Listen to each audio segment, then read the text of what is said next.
Ladies and gentlemen, I believe that we're live. Hello, guys. Welcome to Real American. We have so much to go over today, including the bill, including a lot of campaigns that are getting geared up, Donald Trump's war chest for the midterms, and the RINO bloodbath that will ensue.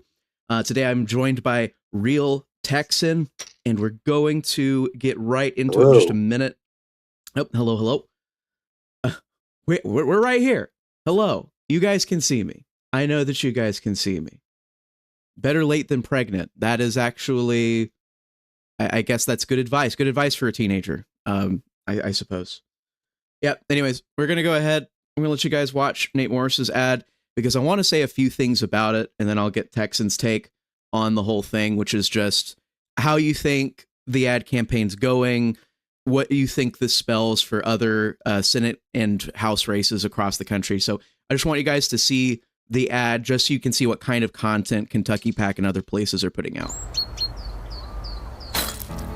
It's garbage day in Kentucky. And thanks to Mitch McConnell, things have gotten dirty. The Bluegrass state is sick and tired of cleaning up career politicians' messes. I'm Nate Morris, a Trump America First conservative, and I'm here to take out the trash. I'm a ninth-generation Kentuckian, born to a single mom on food stamps, raised in a union household. I'm the product of Bluegrass grit. I borrowed 10 grand to start a business and created thousands of jobs. And took it public, valued at $2 billion, as one of the biggest trash companies in America. So I know a little bit about garbage. And Mitch McConnell, he's trash Trump. And for over 40 years, he's been dumping on us. Amnesty for millions of illegals. RINO judges in courtrooms across America joining Democrats on gun control. Billions spent on Ukraine and other foreign wars. And trillions more on Biden's massive spending bill. All while becoming one of the richest senators in Washington. And now he's calling it quits and thinks he can stick us with one of his puppets instead. My mentor, leader Mitch McConnell, I'm with him because his legacy is big. Senator Mitch McConnell, and it's been a great privilege and honor to know him, and I'm proud to call him a friend. I'm proud to call him a mentor. They'll betray President Trump and sell us out. Not on my watch. We've let the garbage pile up in Washington, D.C. for far too long. I'm running for Senate to help President Trump clean up the mess. I'm not a politician, and I've never run for office. And I will never stop fighting for the place that made me the man I am today. I'm Nate Morris. Let's dump career politicians and take out the trash in Washington. All right, guys. So that was the whole ad. That was Nate Morris's U.S. Senate campaign launch. I know there is a lot that you could say about Nate Morris. You could say a lot about how this is starting. But the main reason I wanted to start on this was because this is kind of the new face, in my opinion, of like Republican ads. And you could see, in my opinion, was very on point with all of the issues, was very direct in its messaging. It seems to be a direct to MAGA base kind of ad, which of course is good for a red state like Kentucky. I really enjoyed this ad. I enjoyed the production of it. And the main reason I brought it up, I'm excited what it means or implies for any other ads that are being pumped out from PACs related to Mar-a-Lago, related to the Trump movement. Texan, what do you think? What did you think when you saw this ad, the Nate Morris for Senate ad to replace McConnell's seat? To be honest, I'm not sure what ad is. Is this the one where with the like the trash can and such? Right. It's the 2-minute ad with trash cans. He's taking out the trash. He talks about, well, here's all the things McConnell did. He sided with Democrats on gun control. He sided with them on big spending. He signed with them on pointless foreign wars and all of this stuff. Did you see that one? Yeah, and I think that's a good way to basically introduce yourself as like the true anti-Mitch candidate, which is basically what Kentucky wants. Yeah, I think Kentucky wants that too. It may not be the exact kind of ad you run in other states, but hey, it's Kentucky. And I think that was absolutely on point. Beautiful. We're already getting super chats in. By the way, I forgot to say, if you like the stream, give it a like, give it a share. If you want to give a super chat, give a super chat. I absolutely Appreciate every single one of them. Rap certainly does too. Cherokee Bear for 2 serves him right, in parentheses, Tillis. Correct Mode for 5. I can't believe you'd betray us. We thought the days of late streams were over on this channel. Late. Yeah, I was a couple minutes late because I got fumbled up with the stream key. You know, we have separate stream keys between me and Luke and a few other people. I was getting fumbled up with the stream key, guys. I apologize. All right. American Nerd for 2. Thoughts on Mark Lynch, Lindsey Graham's challenger. I actually do have a little bit I could bring up about that. Actually, I don't have the tabs pulled up, but I will say very good first impression with Mark Lynch. So we might talk about that in a little bit, but real quick with Nate Morris, I wanted to bring up a couple of things. Now, he is the anti-Mitch candidate. As you guys saw in the ad, he is explicitly running against the 2 candidates, David Cameron and the other guy who I don't care about because I didn't think he had a chance in the first place. The 2 guys that are trying to fill in the seat of where McConnell was. And, you know, he makes it pretty clear in talking to Steve Bannon the other day, actually, why you should not want to have it. And real quick, actually, I'm going to give this to Texan so you can watch it with us real quick. But I'm going to play this for the chat, the thing I'm putting in general right now. And I'll pause it when it's done. I want to get the point across that he's making to Steve Bannon here about talking to the Republican Party of Kentucky. So if you guys will watch this real quick with us. And yesterday afternoon, I get a call from the Republican Party of Kentucky, and they said, we're going to be sending you a letter about the upcoming Lincoln Day dinner, statewide Lincoln Day dinner that's going to be held in a few weeks. And we want you to read that letter and understand what the chairman's trying to communicate. Now, they sent me this letter because obviously they're going to invite me because I'm a candidate for a statewide office, is running for the United States Senate. So I get this letter, Steve, and it says, do not speak ill of anyone who's not in the race, who's a member of the Kentucky Republican Party. Now, Steve, you know what that means. They're saying you cannot talk bad about Mitch McConnell if you come to this event. And I said, you know what? I said, look, the whole reason why I would even go to this dinner is to make this about Mitch McConnell, because guess what, Steve? This whole race is about Mitch McConnell. And these 2 puppets that are in the race, they're saying, well, you know, McConnell's not on the ballot. Absolutely, he's on the ballot. Because if one of his puppets gets in this seat, we're going to get 40 more years of Mitch. Okay, so that was the point. I got about a minute into it. He says, if one of these puppets get in his seat, you'll get 40 more years of Mitch. And of course, that goes back to what you're talking about, Texan. He is running as the anti-Mitch candidate, but on top of that, he actually is working against a sort of establishment. The Kentucky GOP seems very, deeply entrenched with its candidates, doesn't really want MAGA interfering with it. And so you get the MAGA candidate, Nate Morris. He gets a letter from these guys. Hey, if you're going to come attend this public event, you can't. You get the Lincoln Ball or whatever, the Lincoln dinner. You can't speak bad about Mitch. And as a guy who is trying to work to make a Republican seat actually vote for Republican values, conservative values, it seems like you would have to talk about Mitch, right? What do you think, Texan, about them saying don't speak ill of Mitch at the party? What do you think of that? oh, Texan might be gone. Okay, but let me get K Cubs. Oh, my bad. My bad. Hello. I had my mic on. My mic was off. Gotcha. It's basically like Mitch is like their Lord and Savior or something. I mean, he's been in the Senate for 40 years, so I suppose it makes some sense, but right. Actually not really. But I think to me, it's that a lot of these entrenched, maybe not necessarily people in seats, but people in the operations, a lot of their legacy they feel is tied to Mitch McConnell. It's like basically Donald Trump has been a repudiation of what the Republican Party has been for decades. And we've been doing it for 10 years, but you still have these people who, after 10 years of Donald Trump, they're still sitting there. Well, I still appreciate what I did for the party. We made conservative victories over these past 40 years of decay and destruction. And, like they're really tied to it. So they feel as though if you insult Mitch, that you're insulting their work, their behind the scenes work. And of course, some of these people obviously want that work to continue regardless of what voters want. So no, and I think it's ridiculous. I think Nate Morris should be allowed to say whatever he wants about how the party's been going.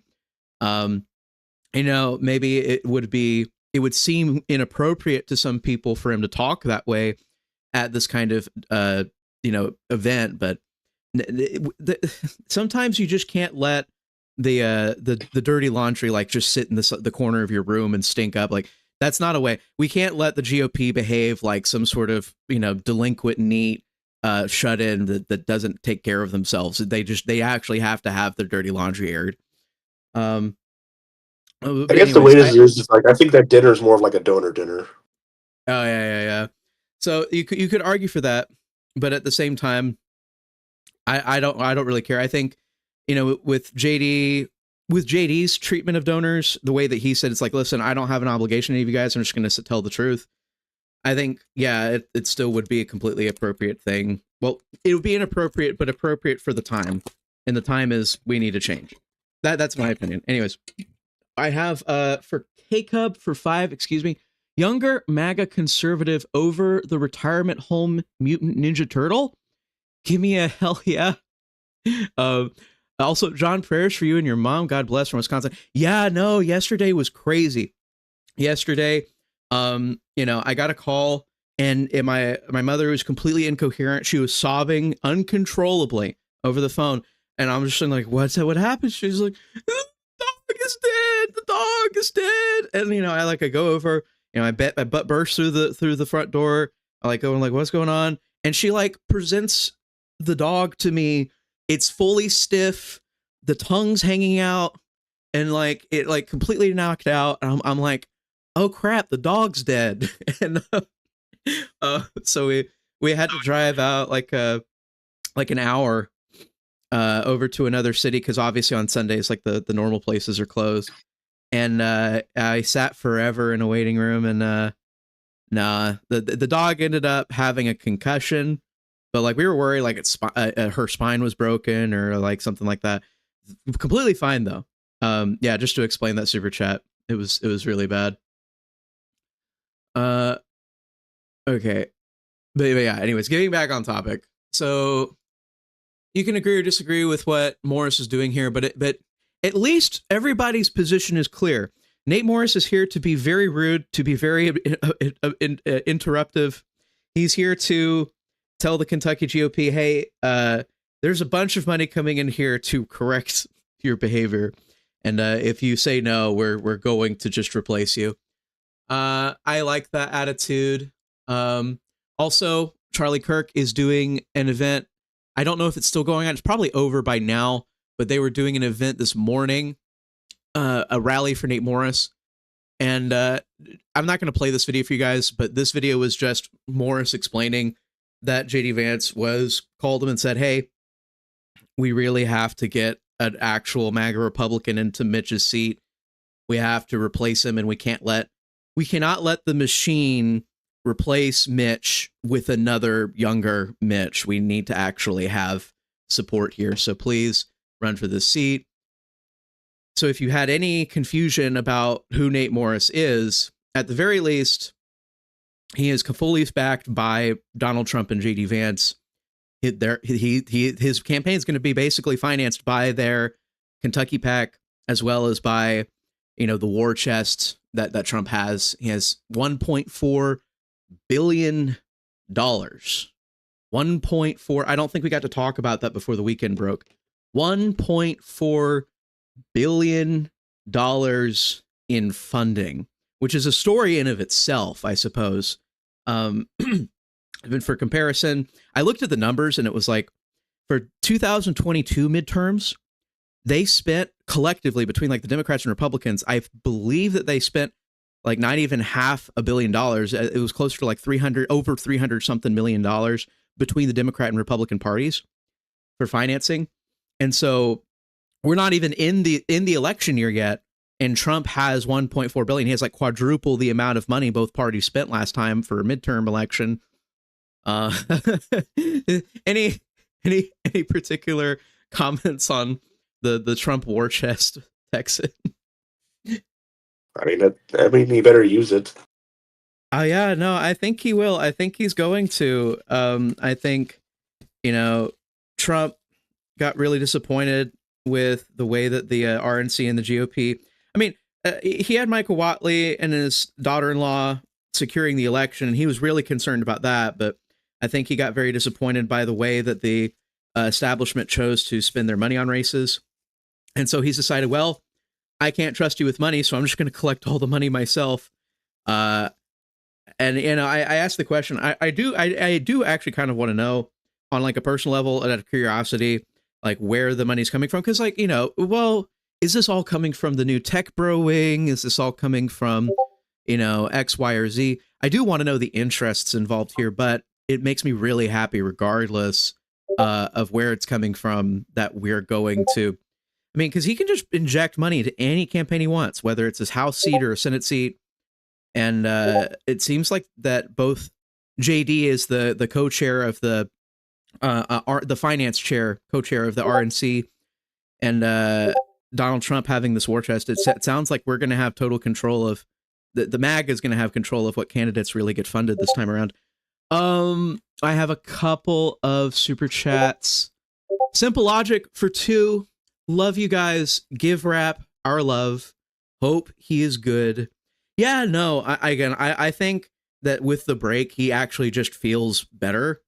Of course, we all hope that he gets back on stream, but he is, in fact, feeling a lot better. I can't say that much. Definitely with the way that he's been talking to us in private. Mr. M for 5. Should we address people's short-term memory issues regarding recent history?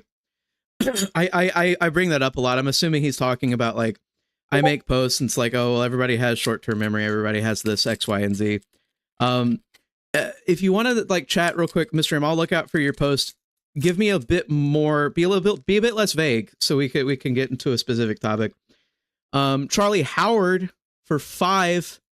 Being from North Carolina, I am ecstatic that Tillis is retiring. Now the question remains, who the best North Carolina MAGA candidate would be that's realistic? NC7's Rouser? Do you have any comments on that last part? Because I don't know who this NC7's Rouser is. Do you know that candidate? Not really, but it seems like a lot of people do support him for whatever reason. So yeah, I have no idea who's making my Discord notifications go crazy, but I'll mute them for the Texan. Can you talk for real quick for 1 second? Yeah. So okay. Yeah, no, that okay. I was just trying to grab. I was trying to grab my notifications. I usually mute the notifications for streams, and so I've got them muted now. It was just like somebody is going crazy with the news, I think, in my other server. Yeah. I think that's what's going on. Okay. Also, someone asking me if there's a live stream. Yes, there's a live stream. Hello. Lord Rhino for 2, mute Discord. Yep, I got you, Rhino. Okay. Anyways. Yeah, it's not going to be Discord because we do have some news here. Dusty Johnson out of South Dakota is announcing he's running for governor. Dusty Johnson announcing he's running for governor in South Dakota. It's been an honor of my lifetime to serve South Dakota in Congress and have the opportunity to help secure the southern border, cut trillions in wasteful government spending, and reclaim the fight excuse me, against the Chinese Communist Party. But it's time for a new chapter, a chapter that drives South Dakota to a brighter future. All right. So yeah, no, this is actually this is looking. This guy's a beauty.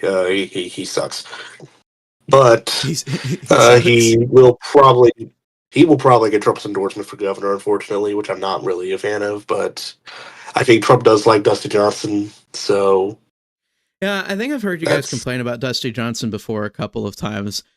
He's definitely strong against the what is that deal? Is there a big thing about South Dakotans not liking the Chinese, or is this just him being like is this like a typical like RINO kind of thing? It's just typical Republican talking points. I guess so, yeah. I like Republicans that actually do things against the Chinese Communist Party. Like, I believe Texas, actually, you guys just signed a bill into law about preventing foreign I believe China included from accessing your guys' farmland, I believe. And I believe so. Yeah, it'll probably get struck down by a court, but yeah. Well, you guys have that for now, and then we also have over in the Senate that bill from Senator Tommy Tuberville that actually prevents China from being able to get agricultural land. I believe it might specifically target agricultural land near military bases and other things, but I think it's also supposed to be a general ban. Let's see here. I have a couple things to read. Oh yeah, I'm looking out for Mr. M if he posted anything in there. Okay, yeah, if you, I'm still looking for your post, Mr. M, if you want to like specify what you're talking about. Life of Brian for 5. How do we make it so Trump doesn't use the 1.5 billion to elect Lindsey Graham, Bill Cassidy, and John Cornyn and unseat Thomas Massie and Rand Paul? I'm going to be really clear. Well, okay, he's used. Well, I mean, Massie, as far as that's concerned, yes, he's using that to unseat Massie. But obviously, Cassidy. Just be clear, Brian. Rand Paul seat's not up in 26. I believe it's 28 that Rand Paul seat's up. Yeah, but he will be primaried out too, though. So. Yeah, no, definitely. Rand Paul will be primaried out in the next election cycle. Massie definitely going to have a primary force. I do think that's still going to be a battle until we know for sure how the campaign's going. We're pumping a lot of money into it, but you know, Massie has a lot of like local support, according to people that I talk to that live in his district. So it's going to be a battle there. I mean, it's a battle. It's a matter of how much money Trump wants to pump into it. I do think he really wants Massie gone. But as far as that's his top priority for primaries. As far as Lindsey Graham goes, or John Cornyn, I think these are people that at the bare minimum Trump is being neutral about if they're going to be primaried, and best case scenario, actually, I think he's kind of quietly supporting their opposition. See, the thing is that sometimes with people like, especially Graham, I think that Trump would be very silly. Trump supports Graham, but Cassidy, he's not supporting Cassidy. Cornyn, he might do a co-endorsements, but we'll see what happens. Yeah, I feel strongly that the reason you're never going to see him come out explicitly against these people, well, number one, Graham shows himself to be extremely flexible compared to some of the other senators that Trump may want to primary. So even though he has really bad opinions and obviously has bad backings and we don't really want him there, you know, he's willing to change his tune. He's kind of a bit more of a doormat in terms of what Trump does and doesn't want. He's willing to get on program and whistle. He's willing to dance. You understand? Like he's willing to dance for Trump. So that's part of why you may not see that. Although I'll be honest, I do think that there may be some quiet support, a bit quiet support for other people in a couple of these races. I'm not worried about Paxton though, guys. Like, guys, come on, we're gonna get Cornyn out of there. Don't worry about that. I think that's like as long as we do everything we're supposed to, that race seems really safe for us to unseat Cornyn. Probably the safest RINO seat to unseat this time. Capacity. Ben Sinix, did you see Iran issued a fatwa against Trump? I looked into that further, and I didn't see direct evidence that it had happened. I saw other people also treating it as if, oh, well, you know, bears poop in the woods. It's just another day. Iran issued a fatwa against Trump and Benjamin Netanyahu.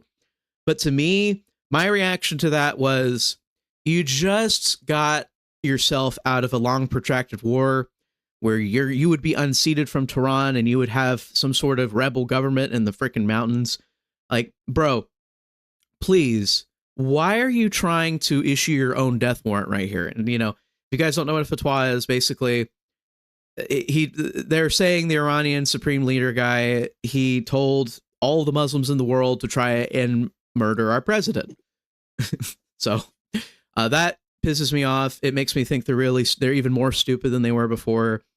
I don't care if it's just normal business, like as usual for them. There shouldn't be business as usual anymore because you just got yourself out of a very big war. How about you try behaving? Can you not behave normal for once? Can you not? Can you not be evil and stupid for 5 seconds? That's like kind of my reaction to it. Let's see here. Mr. M sent another chat for 5. Thank you, sir. After the Dems thought they could get away with not bringing up Obama's bombs, it really made me think how much people don't remember or pay attention. That is so true, Mr. M. And you didn't have, I would have, if you had like sent it in chat, I was looking for you in chat, I would have read it out. But yeah, no, absolutely, Mr. M. We brought up, I think like one of the previous streams I had brought up like the hundreds of drone strikes, all of these other things. And of course, under the 1973 Powers Act, a president can go like 60 days in conflict without having Congress declare war or anything like that. So it was completely under the board. Massie's calls for impeachment make him look really embarrassing. He basically, Massie over the course of the past few months has just signed the end of his political career. So I still think we're going to have to put a lot of effort into unseating him, but he's definitely positioned himself poorly. Have you seen the guy that's likely to run against him? I haven't seen much about it. I think I saw his name and that's about it. What was the deal? I think it's Aaron Reed or something. Aaron Reed, yeah. We need more info. And like I said, if they're going to do ads for Massie in the same way they did like an ad for the Senator, Nate Morris, obviously there's going to be less money going to a House race than a Senate race. But I expect, chat, we're going to see a lot of material coming out against Massie. And so we'll learn more about the guy trying to unseat him. Lord Rhino for 5. I see Trump ended the Rwanda-Congo war. That was a really small news story a month or two ago where the DRC was just begging Trump to come and intervene so that the Rwandans wouldn't take a bunch of materials like precious metals and stuff, maybe rare earth minerals that were in the east side of the DRC. And it looks like Trump has ended the conflict. I'm guessing we got something out of that. They were telling us that we could get a bunch of mining rights and stuff from them if we ended the war and we kept Rwanda from taking over their country. Obviously, I don't support the DRC. If you guys don't know about the Congo, just look it up. It's a pretty ugly situation. And it's Africa. So, but no, we might get something out of it. We might get some goodies. Might get some goody rare earth minerals or something like that out of the DRC for ending that war. DB for 5. I wonder although I'm curious how the Free Congo group is going to act. Oh yeah, no. Well, we'll have to see their reaction. The Free Congo, Sudan, Palestine, they're all basically the same. Yeah, we'll probably see some very annoying people on social media crying about it again. The people that have been wrong about everything over and over again for a year now. Let's see. DB for 5. I see a lot of people talking about Pat Harrigan for North Carolina's open Senate seat. Is he America first and solid on the issues, or is he a RINO? I'm drawing a blank on Pat Harrigan. Do you know anything about him? I've heard he's good, but I'm not sure exactly. I'm looking at his picture on Wikipedia. I'm doing a physiognomy check. He's got a big nose, guys. I don't know. But a very impressive chin. I'm going to put this in chat. Very impressive chin on Pat Harrigan. I would trust that chin with my life. Let's see here.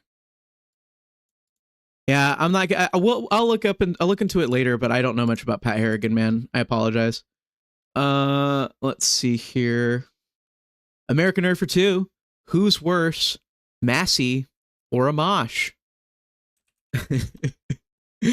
I'm just gonna go ahead and say the one that's gained all of my ire recently. I'm just gonna go with Massie there, even though Amash is not particularly a fan of mine. I'm not a fan of his either. I just Massie really, he's gotten so much public attention, and I know the reason that he does it is for his donors and stuff, but it's so ugly. It's the politics of doing nothing. You make money by doing nothing. You make money by stopping things from happening that are good. Oh, it makes me feel so bitter. So yeah, no, Massie's he's in my bullseyes, my crosshairs. Yeah. At least Amash was honest. Yeah, that's a pretty decent position. American for 2. Aren't there 2 countries called the Congo? Yeah, no, there's a much smaller country called like the Republic of And Congo. there's Congo and the Democratic Republic of the Congo. Right. The DRC is the one we're talking about, which is the big one. And That's where you have Kinshasa and all that. The big one with the bad government. But yeah, no. Well, okay, so getting back to this, we had Dusty Johnson. Let me pull up some of the other news that you got me, because we do have more to talk about. Oh yeah, people really want to talk about Tillis, but let me pull up some of these other news stories that you had pulled for me. Mike Collins inches towards Georgia Senate bid. Representative Mike Collins, R of GA, the man that received $9.44 from AIPAC, is inching closer to launching a Senate campaign as Republicans scramble to find a consensus candidate who can defeat John Ossoff, Democrat from Georgia. So yeah, I think we have pretty positive opinions of Mike Collins. So how are you feeling about a Mike Collins Senate run, Texan? I mean, he's who I support in the race, so yeah, I know. I totally think he would be good. I think he's a good fit, and I genuinely think if we have a lot of external support like we're getting for Kentucky, if we get some of that love for Georgia, if Trump can show Georgia some love, because their Georgia GOP is not necessarily pulling the weight that they need to. If Trump can put some love into Georgia, I think that we definitely take that. Other people a lot more skeptical. I feel like I definitely have an optimistic take on the Georgia Senate run, but no, if Mike Collins runs, I think we got it. It's just a matter of Trump getting involved, I really think. And that might end up being the story for a lot of the midterms, is like, well, how much money does Trump put into these races? And it may end up being something that just changes the entire landscape. It's like, which races does Trump care about? Who is on Trump's good side? Who's on Trump's bad side? That's what happens. And I think that's just a result of, you look at previous midterm years, money just matters a lot. This party that spends more does better. And so if we have this much extra money, it's hard for me to see us doing poorly. So I'm going to be generally optimistic. So excited about that. Excited about Mike Collins. I hope that the $9.44 McDonald's meal really pushes him forward. The one that he got from AIPAC. I really want to know. Like, I hope someone in an interview asks him, like, during the Senate race, like, what was the $9.44 for? So I just want to know what. It's probably food or something. I want to know what he got from them. Andrew Sullender, new Representative Dwight Evans, Democrat from Pennsylvania, says he will not be seeking re-election in 2026. So we have another retirement. We have a good number of retirements now. I think it's just got quite a handful of people retiring, both in the House and the Senate. Evans announces he won't seek re-election, will serve full term ending January 3rd. I do not know much, or I don't know anything about Evans's seat here in Pennsylvania. So can you give me a rundown? That is Western Philadelphia. West Philadelphia, born and raised? Yes. Okay. No, that's absolutely wonderful. And again, you look at those reg numbers. I actually have the PA reg numbers up over here. You take a look. We're still making moves. The Republican Party, the machine is still working in Pennsylvania. We're still registering people in this off here, which is, an incredible thing. I will know this is a very safe Democratic seat, so. Okay. So that's important to know. But I guess we'll have to pay attention, see if any bad actors get involved. Hopefully we don't have the Justice Caucus decide to show up and oh yeah, we want an Ilhan Omar in Pennsylvania. I hope that doesn't happen. Let's see here. So yeah, the Democrat lead is down 13,000 votes in a week, down to 74K, close to 100K a month ago. So it looks like we are getting on our way towards a red Pennsylvania. It might show up before midterms next year. We definitely seem on a strong trajectory towards that. These things fluctuate, but we are actively working to turn Pennsylvania red. So I'm very excited about that. Okay, super chats piling up. Let's go ahead Well, I'll say one last thing about that Dwight Evans news. It's basically a free seat for Mount Kenyatta. Oh, okay. Let's see. Hendon Hooker Stan for 5. I know some of you had problems with Stefanik, but my dad likes her and knows people who get her into politics. Okay, I mean, as far as it's northern politics, it's Stefanik. I wish her well. I wish her luck. I'm not as optimistic about that race going into next year, but I hope that she does well. I don't have any ill will against Stefanik personally. American Nerd for 2. North Carolina, Mark Robinson must not run for that seat. Yeah, I get what you mean, American Nerd. No, he won't. I don't think he will. He already publicly said he won't, but then he made that really stupid post where he's like the flushed emoji, the blushing emoji. I think he's just trolling. He's trolling. He's trying to scare people into thinking he's going to run.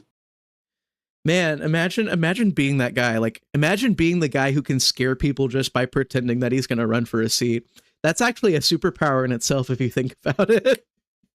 Like, imagine yourself as that guy. It's just like, hey guys, who wants me to run for senator? And then everybody screams, no. I mean, there are generally people who want to run, but it's very few and far between. Yeah. Well, okay. Well, I promise we're getting to Tillis like very soon. Charlie Howard for 5. Which House races should the GOP focus on? Should they target North Carolina 1 again? I think a better candidate than the last one could beat Dawn Davis. I think that Republicans should chase the donut hole effects that we've seen, kind of the general trend. Like, look for district seats in places where we may have not been able to get seats before, but the 2024 elections show that we've definitely made strides in, because there's some big changes across those. I think we should target that. And again, I just think everybody that is doing GOTV should just copy what Charlie Kirk was doing last year, and we should do it again in the midterms. What do you have any thoughts on what races should be targeted by the GOP next year, Texan? Not really, just whatever, basically the same stuff we've been talking about, I guess. Yeah. Lord Reiner for 5. Do you think Boebert will win in 2026? I don't have any hot takes on Boebert. Do you have any hot takes on Boebert? Her seat will probably be within 10, depending on the Democrat candidate, but she'll win. Yeah, probably. I don't care about Colorado, man. I know I probably should for like lower races, but Colorado's just, I don't think about it. I don't think about Colorado. Colorado doesn't exist in my mind. Polite Rude Guy for 2. Trump 2028. Let's do it. No, okay. If you're saying that to troll people, absolutely. Just like, if you ever see a Democrat and it looks like they're having a bad day, just make sure you go behind them. Trump 2028. Make sure that they feel in danger at all times. No, but be nice, but also, yeah, no, some people deserve to kind of be told Trump 2028, even though it's not happening. DV for 2. Didn't Robinson? Part of your, I think whatever emoji you were using got cut out. Didn't Robinson he call himself a black? Yeah, no. There was some interesting parts about the Mark Robinson campaign. It was a national treasure. It was truly a beautiful moment in electoral history. Yeah, there was a tweet from Gunter Eagleman, which is just fucking hilarious. But it's like, why does North Carolina have a Democrat governor? It's like this. I mean, all the boomers are going to say, "Oh, it's because of F word." Yeah, whatever the hell. I'm someone that usually leans on the side of the F word. But as of like with that race, it's pretty obvious what happened there. You can't have that kind of stuff be dumped on you in the middle of a race and expect to win. It's really there. There's no point in pretending that was some sort of funny business. K Cub for 2. is there any good news for Masters here? I don't have Masters up here. Was Masters in the news at all? I didn't see He's him. always in the news. He's always in the news. It's good news. He's always in good news. So true. Yes. Polite rude guy for 2. I'm not trolling. I'm dead serious. I called my RNC. This man is going to get Trump elected for 2028. I'm sure. MAGA Patriot, I know that you were in the line. I know you voted 3 times for Donald Trump. I believe in you. Patriot, continue being yourself. You beloved, blessed person. Mike Oxford for $9.44. Rap. You just got $9.44, man. I'm starting to question your connections here. Apex to Mike Collins. Here you go now. Support our bombing of Gaza. Yeah.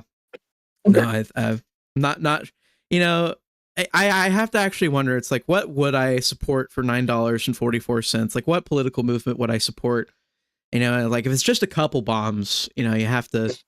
You have to weigh it out. You have to weigh out the pros and the cons, man. Well, like, also, is it like bad food?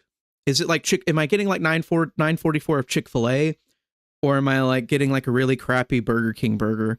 Because that also changes it. If they're buying me Burger King, I'm probably not doing anything for them. I probably like I just hate it. Like all the Burger Kings around here suck. But yeah, no, if they got me Chick-fil-A, you know, maybe 1 or 2 bombs. I don't know. Okay. More stuff. Should I talk about Texas? Because I want to get to my state. Yeah, absolutely. I had pulled up here. The third tab I had pulled up was actually the Texas Senate race with Allred. Democrat Colin Allred is planning to enter the Texas Senate race, according to 2 people with direct knowledge of his plans, with an expected early July announcement. Was that what you particularly had in mind, or? Yes. So Okay, it's also cool. connected to another piece of news from a few days ago. Basically, 4 Texas Democrats, which were Colin Allred, Beto O'Rourke, what's the guy? James Tallarico, and I believe Joaquin Castro were basically having a meeting, and I think they were just deciding which one of them would run for which office. So there's 4 main statewide offices that are statewide elections being held next year. So we have Senate, Governor, Lieutenant Governor, and Attorney General. Now, I think there's already a candidate for Lieutenant Governor, so they may not go for that. But Attorney General, Governor, and obviously Senate is open. So 4 candidates, 3 races. Yeah. Well, I'm as far as like the Senate goes, I'm feeling pretty positive for Texas. I've always been kind of worried ever since, you know, we had the dust settle from the last elections for the state House, the state Congress. Do you think that there's any helping that current situation when we go into 26? Do you think we might be able to change the situation where the party's basically kind of having to do the whims of some Democrats in the Texas system? I guess. Oh, I hope so. But I will mention, though, if Allred is actually going for Senate, then I'm going to guess Beto O'Rourke is going to run for governor again. Yeah, that makes a lot of sense. It was between like Beto, Allred, and like some other guy that were going to run Senate. So if Allred's doing Senate, then you would guess Beto would go for governor. Yeah, and I think from my understanding, Joaquin Castro does have law experience, so you might see Joaquin Castro go for Attorney General, and in that case, his twin brother Julian Castro will probably go for Joaquin's congressional seat. I mean, do you think that as far as like the top of the ticket goes with governor, I have a lot of trouble believing Beto is going to become governor of Texas. As long as you guys have had a Greg Abbott up there, I really don't think that Beto is going to have much of a. I can't. Do people actually like Beto O'Rourke in Texas? I genuinely Did they actually like him? He's basically the king of the Texas Democratic Party. And the Texas Democrats basically just run him for everything so that because he does turn out people. That's basically why they run him for everything. I had just seen so many clips of Beto like embarrassing himself in public, and it just, I guess if you're a Democrat, you will, but like when I think of myself as Texas is voting R+14, I just can't. I cannot see them electing Beto as governor. I really can't. But yeah, I guess my question would be then with the top of the ticket, I feel pretty comfortable about that. But with Attorney General, I mean, do you think these guys will make a difference going for that? Do you think, because like I didn't think these guys could actually win at the Castro could win at a Senate level or anything like that, but you think he's like gonna pull any votes in as like going for Attorney General or anything like that? Castro, no. Yeah. Seems like such a clown to me. Goodness. Polite rude guy for 2. I hope Texas bans THC. Paxton 26, Dan Patrick 2026. I will say, for people that want to use marijuana medicinally, you don't have to have that component in the marijuana. So I have people that take non-THC stuff for particular conditions. Like I know one guy with gout that takes it. I know, actually, I think my grandfather takes it too. He takes the gummies. Yeah, you don't need THC. I think that everybody can get along with there not being that kind of product in Texas. You guys can have different opinions. You guys are free to have different opinions. I just think that the medicinal stuff doesn't need it. Okay. And then this was, we already went over Dusty Johnson, Colin Allred. Okay. So that was all that news. We can actually get over to Tillis now. And as you guys know, all of the drama with Tillis had started as a result of his opposition to the big, beautiful bill. And of course, he's been a problem for a lot longer than that, but this is when he came back into the spotlight. I have Donald Trump's truth up here. Looks like Senator Thom Tillis, as usual, wants to tell the nation that he's giving them a 68% tax increase as opposed to the biggest tax cut in American history. He's unable to understand the importance of a debt extension, which Republicans gave to the Democrats just prior to the November election because of its significance. Blah, blah, blah. Tillis is willing to throw the tobacco industry in North Carolina, quote, out the window for reasons nobody seems to understand. He loves China-made windmills that cost a fortune, ruin the landscape, and produce the most expensive energy on Earth. I can't believe that the great people of North Carolina, a state that I love and won all 3 times, and a state I just brought back with money, blood, sweat, and tears from the recent tragic floods, with sleepy Joe Biden, let them drown. I love that drown, all caps, drown. Right up until the end of that administration without doing anything. I was given an A+ rating for the job we did bringing it back. And Tillis, despite being a Republican, was missing in action. Okay, so this goes on. You guys understand. He opposed the bill, and Trump is burning. He is burning at the stake anybody going against the bill. Obviously, our holdouts from the other night were like voting yes on the bill. They ended up being like Mike Lee and Rick Scott. They weren't opposing Trump, but I think that they were there late at night with Vice President Vance trying to get some stuff out of him. But no, Tillis got completely scorched. And then as the time went on, he started talking about how numerous people were going to primary Senator Tillis.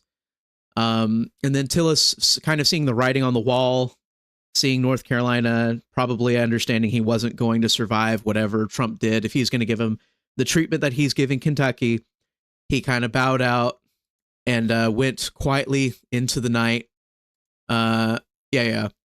So Republican Senator Thom Tillis will not seek re-election next year after Trump attacks. And I had pulled up a bunch of tabs here. You can go around. If you just like search for Tillis, you can see people crapping on Tillis on every corner, talking about how he torpedoed Ed Martin's D.C. district attorney nomination. He was going against other stuff. He went against Trump's agenda. Charlie Kirk here. Thom Tillis routinely fought to increase American intervention abroad while rejecting border security at home, he's also been a chief obstacle to the timely confirmation of President Trump's nominees. His retirement is a golden opportunity to make North Carolina senators reflect the priorities of North Carolina's Republican voters. And I brought that up because that's like the point, right? The point of all of this that we're going through is to have these Republican states, North Carolina's a Republican state, have these Republican states accurately reflect the wishes of their voters. It seems like in a lot of Republican states, whether they're very safe Republican or they're lean Republican, they have this problem of the people they end up electing for one reason or another not like enacting any of the promises that the people actually voted for, which, especially if you're in one of these closer, like lean, that could potentially flip blue Republican states, it's actually really important to do what your voters told you to do. And so it's actually really important for the health of the Republican Party, of the GOP, and for everything else for us to get rhinos out and get good candidates in. Did you have any thoughts on Tillis's retirement in general, Texan? I mean, good riddance, but I am worried he's going to start voting like a Democrat more just to spite Trump. And, Yeah. Yeah, well, that was the concern that I was having with the other ones. People were like, well, why doesn't Trump go against X, Y, or Z? There may be one or two more people Trump is behaving nicely towards right now that may actually end up getting a candidate that tries to primary them later. Trump may never publicly endorse the people trying to primary them, but Trump may quietly in the background want other candidates. But obviously, this is part of party politics. We want them to continue to be on our side. We want them to continue voting well. Even if they're not doing a sufficient job, there is a time to kick them out. But right now, we're trying to get business done. So Trump's not going to make unnecessary enemies, especially right now, even if there are plans in the future. Let's see here. American Nerd for 2. I thought Beto was done after the Uvalde stunt. I did too. After watching that and seeing that complete embarrassment, he handled himself so poorly. And I thought after that, how is this guy a serious politician? How does anybody take this seriously? But, obviously people can just ignore live events like that. Mike Oxford for 2. Tillis's biggest W is quitting. What a dork. Yeah, no, I do think that. I think going out, I will say this. Tillis going out like that, no matter what you think of the guy, I don't think very well of him, but that was a graceful thing to do, especially in a seat that's, potentially a little bit uncomfortable. We may have to put a lot of money into. It's actually really good for him to bow out this early. It keeps, the GOP kind of centered and focused. So I think that was actually a really good thing for him to do. Especially dropping out now and not 6 to 8 months later. That was a really good thing for him to do. K-Cub for 2. Ron Johnson flipping was clutch. That's my senator. I don't know what they promised Ron Johnson, but he did in fact flip, and that was why JD didn't have to break the tie vote on the bill. American Nerd for 2. We should have Dan Bishop run for that seat. I think we talked about Dan Bishop a little bit before. I like Dan Bishop. I would like him to run for that seat. I guess it's just a matter of what, again, really at the end of the day, we have to just see who Trump backs. And in sensitive seats like this, it may be important to just go with the money. But honestly, I think it's probably up to Laura Trump. Yeah, Laura. So you have to what Laura Trump does, because if Laura Trump runs, that's it. She's got the nomination.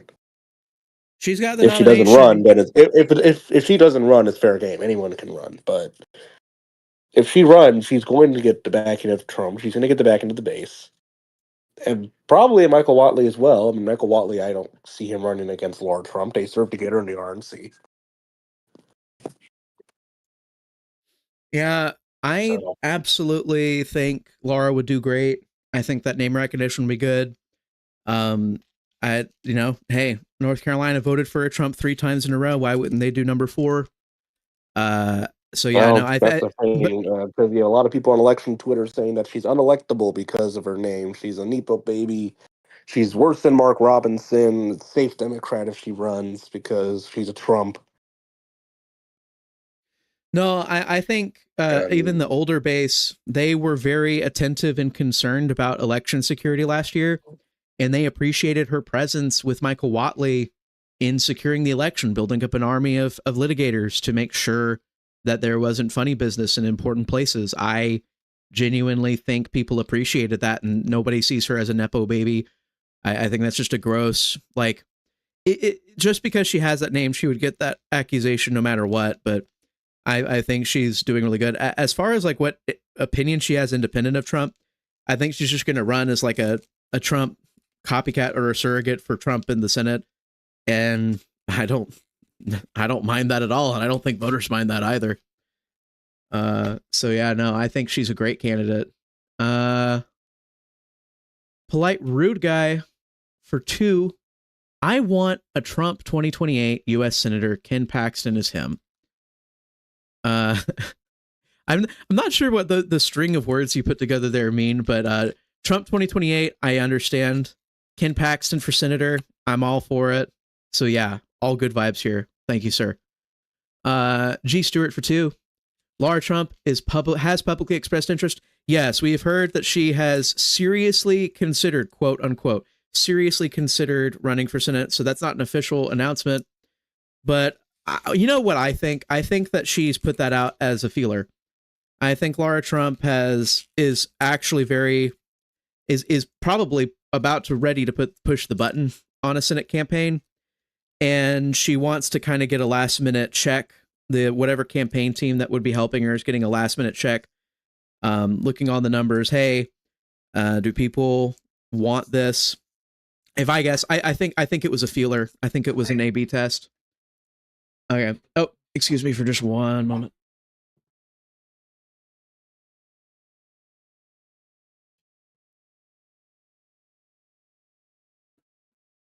But right. So we will see. I know that she's probably been asked already on Fox News and very timidly, ha ha ha, yeah, I'll think about it. But she probably hasn't said anything conclusive, concrete. Lord RINO for 5. Is the North Carolina GOP still good since Whatley left? That is a serious question. I wonder, with Mark Robinson last year, if they're having trouble doing like their basic homework on stuff, because that was that's the sort of vetting that you really should have done. Although I will say that other people were kind of concealing that information from them. Is the North Carolina GOP still good since Whatley left? I'm going to say I don't know. I'm going to say we will see. I'm not going to try to say anything definitive about that. I'm hoping that they're doing good. I've listened to a lot of people actively working in the North Carolina GOP speak up in X Spaces and in other places, and I see a lot of people that want to do good work there. Now, as to how that translates to the actual leadership, I won't say. I don't know. But I hope that whatever they're doing in the future, I hope that we're very strongly vetting their candidates. Part of why Laura Trump would just be a really great North Carolina Senate candidate, she's already vetted. She's already good. There's no skeletons in the closet. There couldn't be. And that's part of why a Trump candidate's actually really good. Uh-oh. Midnight Messenger just sent something in the chat here. We have a poll on Kentucky's 4th. Let's take a look for here, potential guys. Primary. This is between Nicole Lee Effington and Thomas Massie. Oh, wow. So this was done. Oh, so it's a very, very low voters, but obviously it's a very small area. So 368 likely voters from Kentucky 4 say 31% would vote for Effington, 19% would vote for Massie, 51% undecided. Now, again, when you have 51... A lot of people probably don't really know who Effington is, which I guess I understand that. Because honestly, I didn't know who she was either, but until that poll. But yeah, you also look at the favorable and unfavorable rating. Trump at plus 80 among Republicans. Massie minus 39. Right. So anybody who wants to come in and say that Thomas Massie is a god in his district. Well,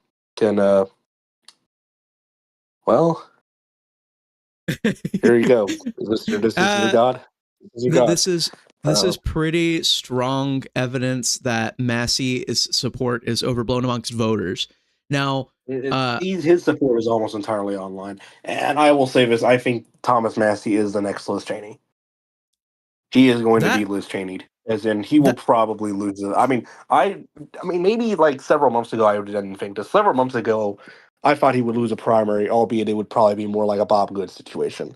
I'm starting to think he's about to lose it in like a Liz Cheney situation, where it's basically a landslide. Yeah. But the problem is, this time he's not going to have Democrats on his side. Right. He's not going to have Democrats on his side. And the other thing is that as much as there might be kind of internal support, like establishment support in Kentucky for Massie, I think that this poll, especially with that favorable and unfavorable rating, is highly representative of the actual voting base.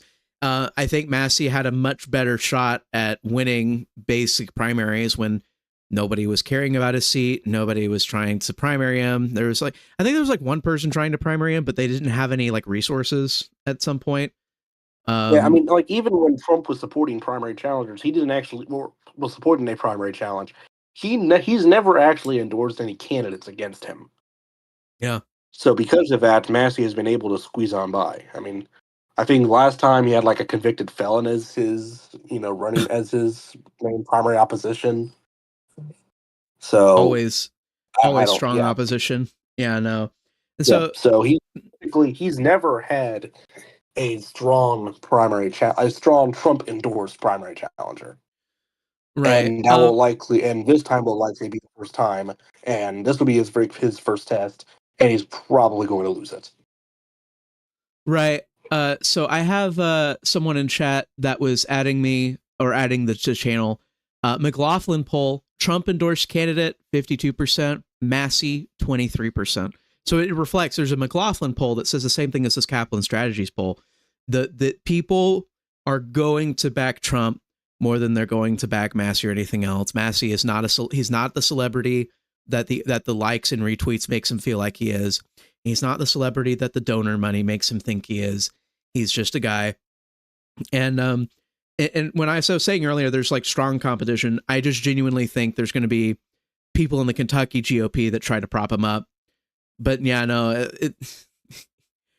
if this is true and Trump puts the right amount of money into a good candidate here, this is probably like open and shut if all those things end up being true.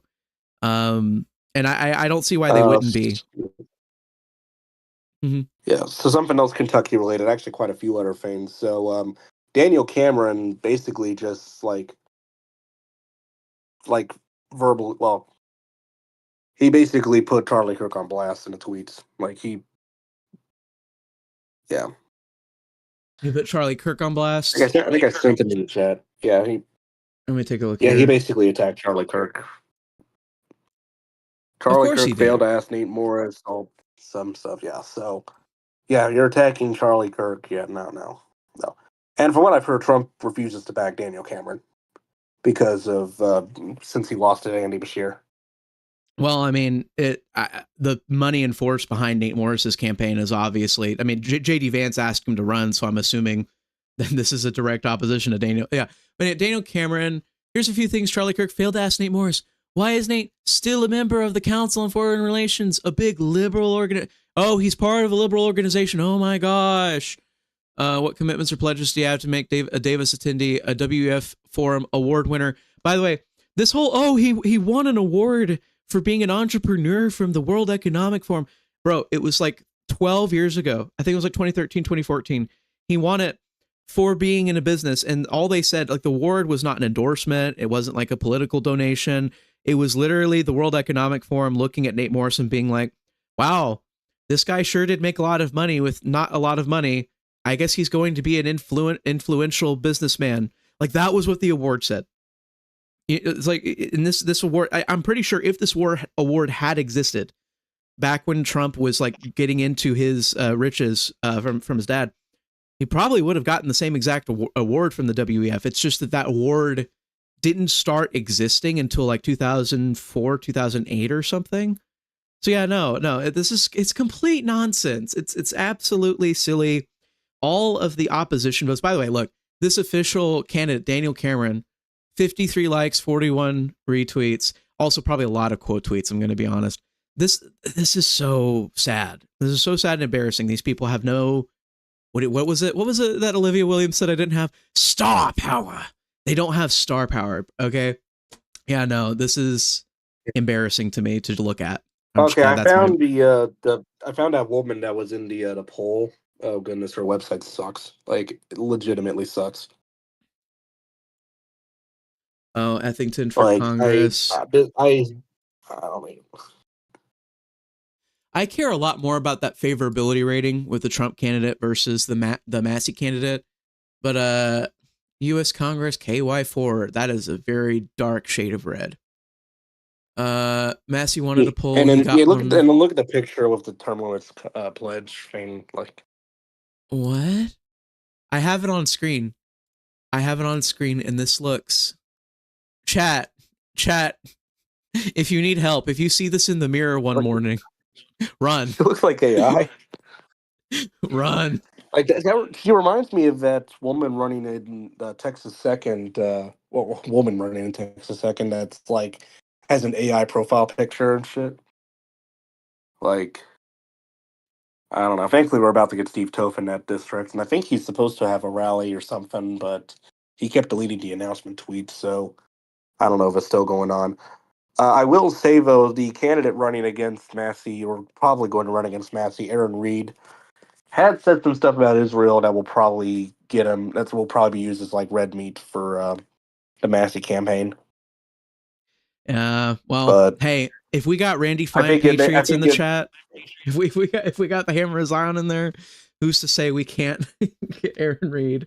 I don't. You would. He's not Randy. He's not like Randy Fine, is he? I don't know. It's hard to tell. I mean, he's very much supportive of Israel. I don't know if you can beat Randy Fine on that issue, because Randy Fine is like flat out Israel first. But I'm just saying he got elected. That's all I'm saying. He got elected in a special election. I know it was Florida, but I mean, still. So it may not be as big of a liability. It might have been a liability if we were talking about the Democrat side, but for our side, it seems like less in actual results. Very much distasteful for online rhetoric, but for actual results might not matter as much. Oh yeah, Mike Oxford. Massie is literally the opposite of Cheney. I don't think Texan meant it in the sense that Massie and Cheney have the same political views. I think he just meant it in the same of like electoral politics is what he's talking about. In the case that he's going to basically lose in the way that Liz Cheney did, basically in a landslide. You turn against Trump. You try to make your identity about turning against Trump. You embarrass yourself because Trump always wins. Apparently, that's like the law of the world now. Look, man. After everything that happened with Iran, I'm just sitting here like, well, I guess just Trump always wins everything. I guess you can't bet against you cannot bet against the Trump is that was amazing what they pulled off there. But anyways, my point is Massie's already embarrassed himself a few times, like Liz Cheney. His opposition to Trump will spell the end of his career. I don't like the fact that I'm going to be very specific. I do not like the fact that libertarians are losing their voice in the federal government, but the libertarians that are there right now have burned their own seats. Okay? Is that acceptable to say? They have burned themselves so bad that they do not deserve to be there anymore. So I'm, if other actually good, libertarian candidates that want to cooperate with MAGA show up, that are willing to sidestep stuff like the tariffs, sidestep stuff like our domestic agenda, and then try to incorporate, fiscally responsible and even libertarian ideas into the folds of MAGA, I think that would be good. But anybody that's sitting here that wants to vote with Democrats every single time, of course, we're not going to want them to be in the federal government. So yeah, no, that's That's my take on it. It seems we have to get stuff done. And, okay, let me do this real quick. I was talking about consequentialism last night, and, a couple of people were confused about, so some people that even like go on this chat and like listen to the show were confused about what I was saying. Consequentialism is a horrible ideology. And the point of it is you only care about what happens, the results. The ends justify the means. That's like the entire encompassing of it. And if you believe the ends justify the means in an absolute sense, then you start believing in a lot of horrible things. Like, a lot of consequentialists end up being eugenicists, either for poor people or for disabled people or for people of different colors. So it's horrible, horrible, horrible people. They usually believe in abortion. But anyways, I'm just going to get through this. I'm not a consequentialist. I'm not a consequentialist, but a lot of us are being called consequentialists because we support good things happening, good results happening, even if it kind of betrays values or principles that we have. Look, we're in a survival mode. Like, this country is in survival mode. We cannot worry about being completely morally and principally pure. We cannot worry about purity right now. And purity spiraling right now is like causing things like Thomas Massie to happen. We can't do that. We're not going to survive as a country if we do that. So yeah, no, I'm not a consequentialist, but a lot of people that would like us to shut up and stop supporting Trump and stop supporting a bunch of other things will call us that. And it's just it's an insult, and it's accusing us of a hypocrisy. But don't worry about it. Just don't care. Stop caring. If you want to survive, stop caring about being ideologically pure. Okay. Sorry about that rant. But anyways, American Nerd for 6 saw someone on X say that if the big beautiful bill gets passed, the GOP will no longer be the party of, quote, fiscal conservatives. Dumb take, but I'd be okay with that. Well, right, exactly. That's the whole point. That's the whole point of what I was just saying, is like, oh yeah, if we stop caring about X, Y, and Z, we could never, ever be fiscally responsible with the budget ever again if we pass this bill. It's nonsense. It's absolute nonsense. We're trying to get things in order. We're trying to get the border secure. We're trying to get people deported. We're trying to get all of Trump's campaign promises fulfilled. Once all that's done, then maybe next year, the next fiscal year, or after midterms, we start really buckling down on the whole, like, oh, let's reduce spending, let's reduce XYZ. But right now, we actually have to fulfill the promises that Trump gave last year that won us the popular vote. And if you don't do that, there's no point. So yeah, no, I like, the bill sucks. The bill sucks even more in the Senate now, but it still fulfills the promises that we care about. That's my cope, at least. That's my cope, Texan. Yep. So you may not have to worry about Dusty Johnson being endorsed by Trump, because Laura Loomer is going apeshit against him, and oh wow, obviously she's very close with Trump. So if she can pass on that information to Trump, then you may not have to worry about that. Laura Loomer. Why does that Representative Dusty Johnson support a woman who wanted to send Trump to jail? ? He is literally best friends with Liz Cheney, and now he wants to be governor of South Dakota to replace Secretary Noem. We don't need any more RINO governors.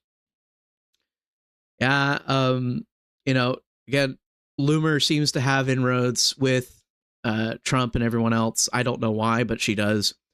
And yeah, I think this is what you're saying is true. I don't think this guy is going to get any sort of endorsement by Trump. She is a strong, independent voice, Dusty Johnson, after voting to keep Liz Cheney in Republican Party leadership. Oof, oof, oof, oof. Yeah, no, that's looking bad, man. Just put that in an ad. Just put that in attack ads, and his CD's done. Also, something else we should discuss. Have you heard about the Bob Villain stuff? Bob Villain? No, actually, I don't think I have. Yeah, so this is like all over the news. So Bob Dylan is a musical duo from Britain. They're basically very much comparable to Rage Against the Machine. Very, very far left group.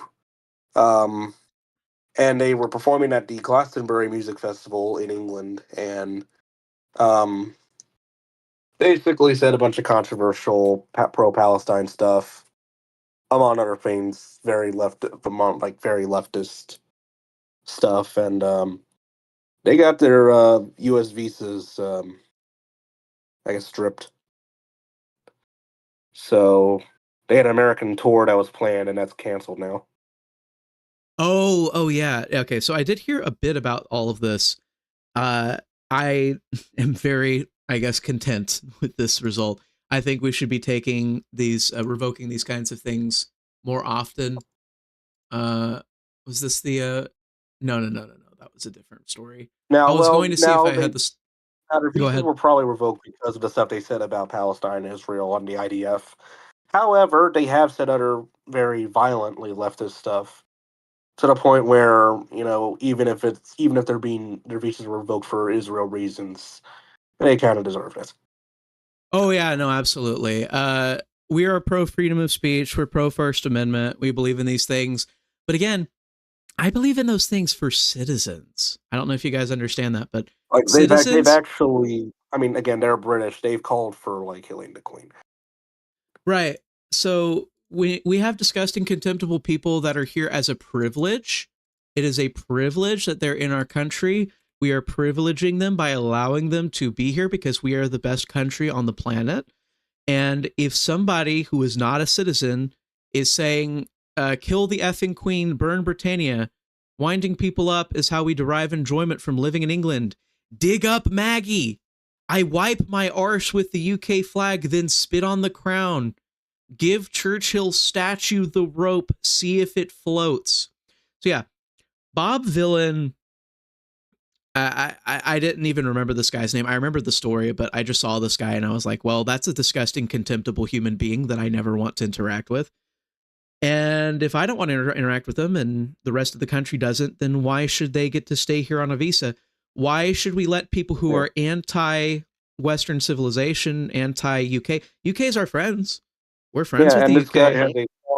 This guy has a song called "Heard You Want Your Country Back, Ha, Shut the Fuck Up." That's literally the name of the song, which basically means, he wants to colonize Britain with a bunch of third worlders. And he's perfectly content with that because I guess out for revenge or something. I don't know. He says, you want your country back, which means it's very important that he says that. You want your country back. What does that mean? It means that he doesn't believe that it's his country. Well, he's fine with the Palestinians just wanting their country back, but when it's the Brits, shut the fuck up, you white supremacist stuff, whatever the hell, I don't know.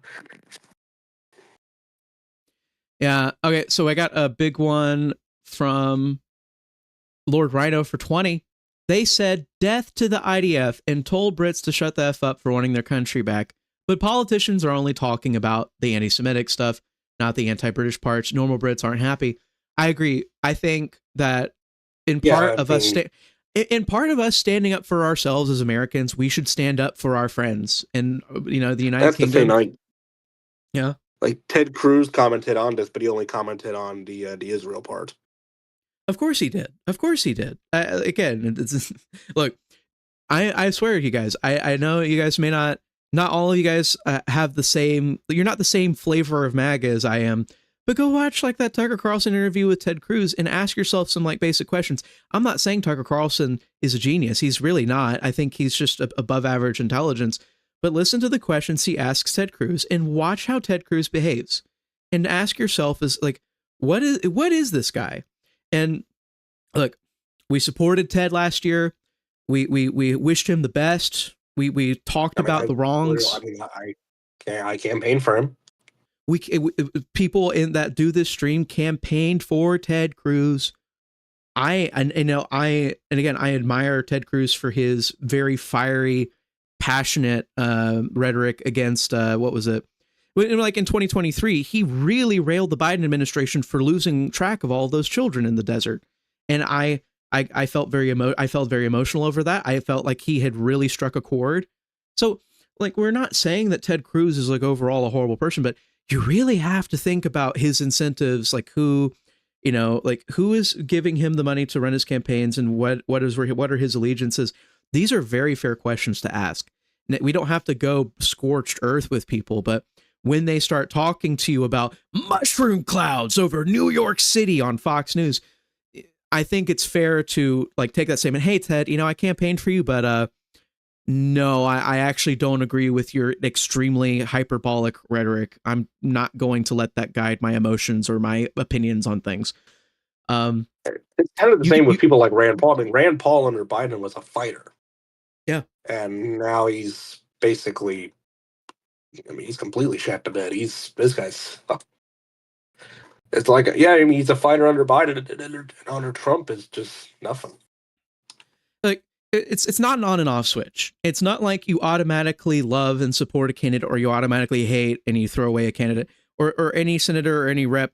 It's a collection of things over time. It's like how many things, like if Massie had not made himself into a giant buffoon this year, and he had really just been quiet, I don't think anybody. Where again, he's already losing to the point where he's losing a poll already to a woman I've never even heard of. She looks like she's like came out of an alien space pod or something. None of us have this inherent hatred of Massie or even libertarians. It's just that he's making all the wrong decisions. And if he had just shut up for like the past 5 or 6 months and just, let the party do its thing, nobody would care. Nobody would care. And he wouldn't be facing a primary challenge at all. And so, yeah, no, that's really the deal. And the same thing with Ted Cruz. With Ted Cruz, nobody's calling for him to be primaried. He's going to be there for 6 whole years. But we can point out, hey, man, can you support our allies in the British? Can you support, the rights and values of white people? Your buddy Marco Rubio up there, he is actually supporting and standing up for American stock. And I think he's also standing up in this moment for British people by, his State Department making this decision. He's standing up for the British people. He's standing up for us. Let's stand up for the people that are our friends across the world and stand up for ourselves. Because I think when we do that, all of these people who despise and hate our country, they'll either choose to respect us and integrate, or they'll leave. And if they want to leave, I think we should help them as much as we can.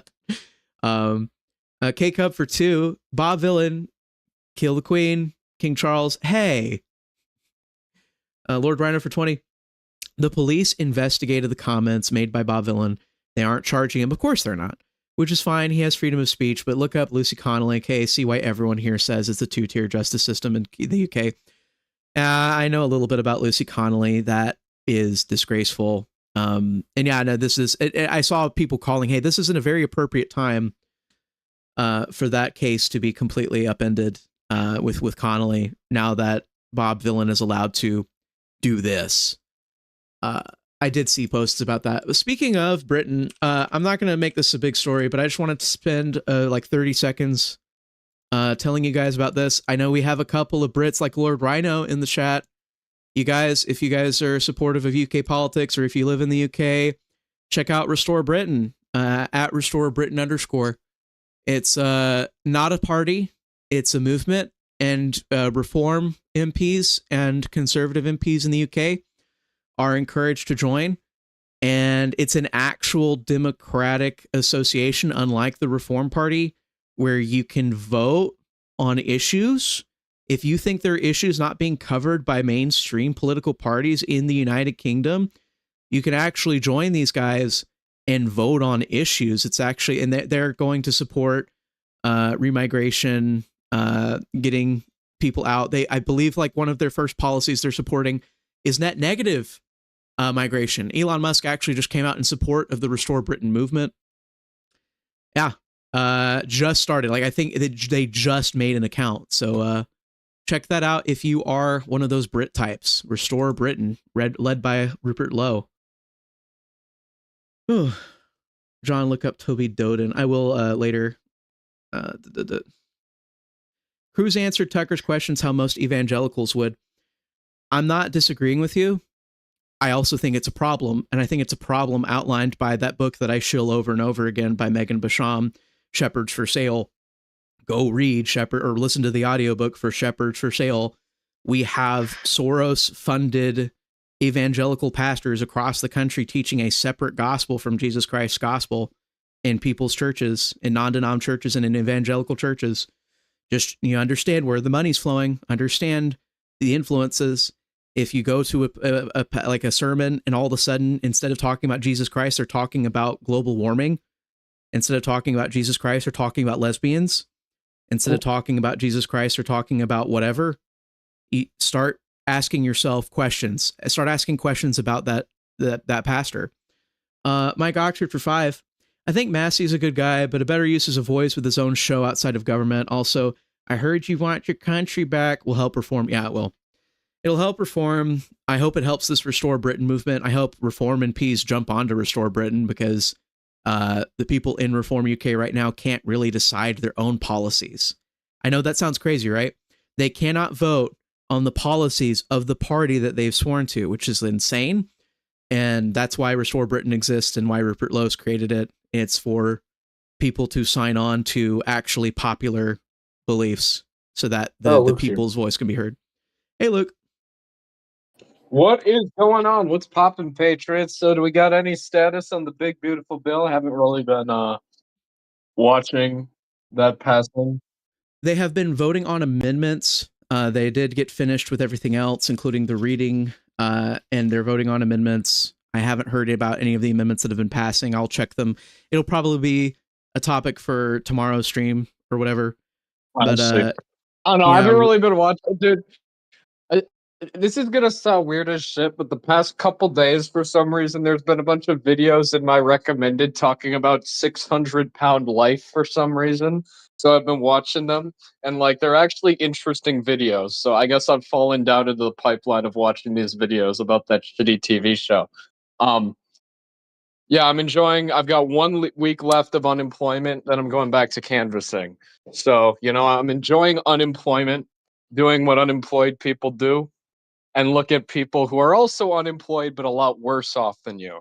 So, but yeah. Okay, but question. Okay, we get you're doing a job, but please tell us you're staying homeless. We need homeless MAGA to keep going. Yeah, I'm still doing homeless, dude. I'm going to be on the streets even more than usual. I'm just going to be on the streets harassing people for money. So true. I won't be buying a home. Don't worry. I will not be buying a home. That will never have. That is never in the cards. That is never going to be in the cards. So, subscribe to Luke's non-existent TikTok where he harasses people on the street in Wisconsin. Oh goodness, that would actually, I think that if you're gonna do content, that would be pretty funny. All right, so Luke, what do you think about that Thomas Massie poll? Oh yeah, he's done. Yeah, it's stuff people talk about in my Discord. I just go to my Discord. If I want election news, I go to my Discord, and then if there's a fucking state house retirement, someone's gonna be talking about it in my Discord. By the way, if you guys want to join my Discord, I don't know why you would. It's a fucking mess. But yeah, you're free to join. I think I have it posted on my Twitter. If not, I will post it. But yeah, feel free to join. It's a schizophrenic community filled with 15 to 50-year-olds and everything in between.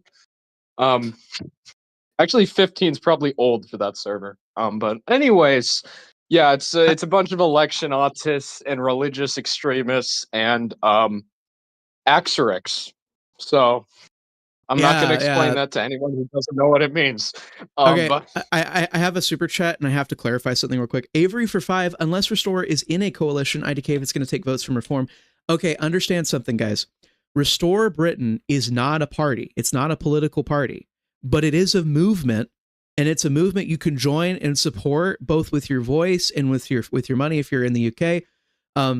Reform MPs and conservative MPs and anybody who wants to make Britain a better place, they actually can go and join this movement and support the policies of the movement and vote on the policies of the movement. Even liberal Democrat MPs? I'm kidding. Yes, none of them would. Well, there's a couple psychos that might. But yeah, no, there's anybody can join, any member of parliament can join, and also you can pressure your member of parliament regardless of their political party to support these Even motions. Jeremy Restore Britain. Corbyn. Yeah. Very good luck with that, but you could pressure him. He's not going to listen to you, but you could pressure him. No, the one rap viewer who lives in Jeremy Corbyn's constituency. I would like to meet that individual. I'm sure it's happened at least once. I'm sure one person from his constituency has seen a rap video, because I know he does have some UK fans. You never know. Yeah. Again, yeah, I mostly bring this up because Lord RINO donated a lot of money. He's been popping off 20s in the chat, and I just really wanted to just like bring this up. We got a like we got a patriot supporting rap in this chat, and I wanted to support him and his country because we are friends. That's what we're talking about. We were talking about Bob Dylan.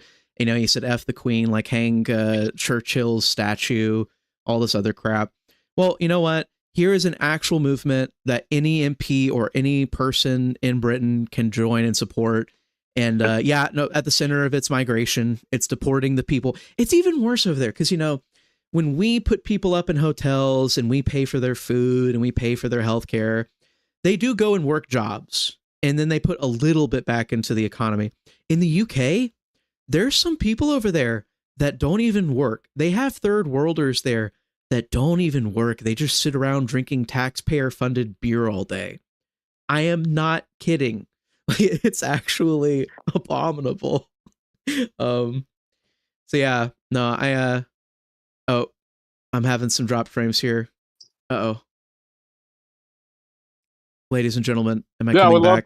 Hey, they're actually our greatest ally. I would go as far as to say that. Yeah, they've stood by us on like everything Trump's done, so I respect them. Even if they don't even have the best, first country to get a trade deal. That's one thing. I know Starmer is kind of a bitch domestically, and I'm not going to deny that, but he has been very cooperative with Trump, which I like, and I'm going to respect that. And it goes to show they're the real ones. The UK's the real ones, no matter who's in charge. And if Farage gets in charge, it'll be even better. But I've made rather pessimistic and dark predictions about the future of the United Kingdom, and mostly just based off of the discontent and deeply unheard public in the United Kingdom. I feel like the majority, the silent majority of Britain, has almost no actual voice in the United Kingdom politics, party politics, and reform's trying to help with that. I think Restore Britain, which Reform can join, Reform MPs can endorse. I think this is an amazing project, and I have nothing but love for Rupert Lowe, which is why I'm also bringing it up. But yeah, no, I hope that you guys get it, and we want to support, as Americans, we want to support UK however we can. Chance Andrzej, I'm not a big Rupert Lowe guy because he's a fucking Thatcherite, and I'm not a big Thatcher fan. So I'm not a big Rupert Lowe fan. Massie acting like a resist lib will cost him. Massie acting like, I think that's the big point that people are making. Ideological purity for Massie has basically, okay, we were talking about intent and consequences, right? There are people in this world that only care about the consequences of their actions. The ends justify the means. Those end up being horrible people that support a lot of horrible things. But Massie's on the other end of the spectrum, where he doesn't care about any of the consequences of anything he does, and he only cares about his intent. Well, I was a good boy. I wanted good things for the country. I wanted to save America. He wants to save America, but he doesn't want to do the things that actually save America. And so, yeah, that's what everybody sees. Massie's acting like a resist lib. That's why we don't like him. He's opposing everything Trump does. He's a no guy. He's an idealist. Yeah. So idealism is as just as poisonous as consequentialism. And I am sick and tired of people that want to accuse everyone who is not an idealist of being consequentialist. It's just, they're just trying to call you a hypocrite. That's all it is. You don't have to worry about philosophy or any of this other crap. They just want you to feel like a hypocrite for doing the things that will save your country. And we can't do that. We have to have values. We have to have principles. We have to have ideas. But we also don't have to sit there and pretend that the results don't matter either. We care about the intent. We care about the results. The ends and the means are both important. That is what a healthy, normal human being believes. I'm just going to be real with you. We all have some mix of those two things. Do we care about what happens? Do we care about why we're doing it? We care about both. That's the answer. We care about both. Was it Chance? Yeah. Anyways, in other news, Benny Johnson. I just tried to chat. In other news, Benny Johnson. Yeah. Okay. Chance Ondrzejczyk for 2. Isn't he bad on immigration anyways? Massie's bad on immigration. Rupert Lowe's really good on him. Massie's bad. Rupert Lowe's good. Okay, what were you saying, Texan? Well, in other news, Benny Johnson is like uncomfortably obsessed with AOC. Benny Johnson. Let's not forget, dude. Benny Johnson is the guy who came up with the conspiracy theory that at the 2024 Super Bowl, they were going to rig the game for the Chiefs, and then Travis Kelce was going to propose to Taylor Swift on the field. Then everyone was going to start cheering, and the microphones were going to go up to them, and they were going to give an impassioned speech on why you need to vote for Joe Biden. This was an actual theory that was popularized by fucking Benny Johnson, and people believed it. Benny Johnson made an 11-minute video about AOC being from Westchester County, New York, instead of the Bronx, which I didn't realize that had to be an 11-minute video. That literally He's weird as fuck. These people are weird, okay? Tim Wall's at a point. Not everyone on the right, okay? He said everyone on the right's cringe. No, there's a facet of the right that is just weird as fuck. Obviously, the left is weirder, but still, we got to put these people out. He's an autistic nerd, okay, Benny Johnson, who somehow managed to convince fucking executives to get him a job at some, like, fucking conservative outlet. Didn't this guy used to be a leftist? Didn't he, like, didn't he used to work for BuzzFeed? Yeah, he got fired from BuzzFeed for plagiarism. So it's not even like he got fired from BuzzFeed for like right-wing opinions. So he just plagiarized. And then he just like put on this image like, I was exiled from the woke media. And then everyone's like, ooh, he's one of us. He's a patriot. Right. I think that's really important. It's important for people to remember he's from BuzzFeed. It's important for people to remember that he's not an actual right-wing guy. And look, so you can still watch his content if you want to, if you like enjoy slop. But my point to chat would be, remember when Benny Johnson puts stuff out that he's a grifter. If he says something questionable or he says something contentious, remember this dude is like 100-200% grift. If the culture in the country were in a different place, he would be supporting transing the kids. He would be supporting like probably, more of the COVID stuff. Like, I'm sorry, Benny Johnson is a grifter, 100% through and through. If he's just following the culture. Maybe he did switch to being a conservative. I don't know. But even if he did, his opinions are like fucking low IQ and fucking stupid. Anyone who tells you with a straight face that there was going to be like a rigged Super Bowl so that Taylor Swift could endorse Biden, I'm sorry, bro. I'm never taking someone like that serious. Also, isn't Benny Johnson to blame for the rise of Kim Klacik? Yes. So no, anyways, my point is less so, Benny Johnson's stupid. I don't actually think he's necessarily stupid. I think Benny Johnson is a grifter. I keep saying grifter, and maybe it's an overused word, but my point when saying that is that whatever he's doing, it's usually the financial incentive. Why is this an 11-minute video? He's just obsessed with gotcha. He's obsessed with gotchas. He's obsessed with clicks. He's obsessed with clicks. He's obsessed with gotchas. He made this an 11-minute video that people would give him attention. Whatever the dumb boomers want to hear, he says. That's what he does. Exactly. Yeah, there is zero reason a video about AOC being from Westchester County instead of the Bronx has to be 11 minutes. Like, there is no reason for that whatsoever. I didn't even watch the video. I don't know what the 11 minutes it's spent on doing. But there are a lot of people on social media and on YouTube that you guys will find.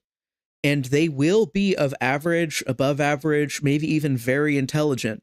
And they just look and say really stupid things. And they do it because they want to emotionally manipulate you into, continuing their program, getting them stuff. These people look down on you. And they think you're so stupid that you'll just gobble up whatever slop that they put out. And that's my perception of Benny Johnson. I don't know how smart or stupid he is. Not only that, but Benny Johnson's video. Mm-hmm. Not only that, but the thumbnail of Benny's video is like Mr. Beat style. Well, Mr. Beast, excuse me. Mr. Beast, Mr. Beats. It's two different. Yeah, Mr. Beast. Like, he's got the face and whatever. He's got AOC in like a pink tennis outfit or something. I don't know why. I'd like to say though, I find it kind of funny how Mr. Beat is like being so unhinged with the whole Mamdani shit that like vlogging through history, who's like one of his best friends on YouTube, is even coming out and being like, "Bro, you don't know anything about this topic. Like, shut up." Like, is Mr. Beat is somehow an expert on like communism now, and he's like talking about. We'll have to look that up. We'll have to look. Okay. And anybody that's accusing Zoran of not being a communist, I saw a news story. I'm going to pull it up on chat. I'm going to pull it up for chat really quick. I put it in my own. No, I fucking hate. No, the comment they're using. I know this sounds like boomer shit, but it's like so basic that anyone with the brain should know it. He's like, he's a socialist, which is very different. Anyone with a fucking brain knows that socialism was literally invented as a like transitional period between capitalism and communism. You don't get to just be a socialist and not be a communist. I have this. I have that on the screen right now for chat, and I was about to say that. Texan Luke, it's what I just put for chat. Our end goal, quote, our end goal, seizing the means of production. It's a 1 minute 43-second clip you can see on End Wokeness. Zoran Mamdani is a full, like, it doesn't matter. It's look at the policies and then compare them to what actual communism would be. And when there's not an important enough it's a distinction without a difference. Okay. Whether you call him a socialist or a communist, it's a distinction without a difference, which means it doesn't matter. Look, it's bad policy. Nationalized grocery stores are a terrible, terrible policy, a low profit margin business that will go under if very inefficient government workers are running it. You're going to have empty shelves. He wants to take the NYPD out of and take the NYPD out of high crime areas. That's the other thing he wants to do. That scares me, by the way. That scares me. You're going to have empty shelves in the national grocery stores. All the private grocery stores will run screaming out of New York City. And then you will have a bunch of local black market grocers that like charge you a fee to enter into their store. And then like all of the groceries will still be expensive. It's just that you'll pay for it differently. Like that's all it is. Go look at how black market grocery stores ran in like a lot of South American countries that do socialism. It's the same thing. It's the same exact thing. Anyways. Okay, I have a slight disagreement with Trump right now. Bro, yeah. He's like, Japan is stealing our rice. I'm sorry. I would much rather get rice from Japan than America. I know. Horrible. Okay.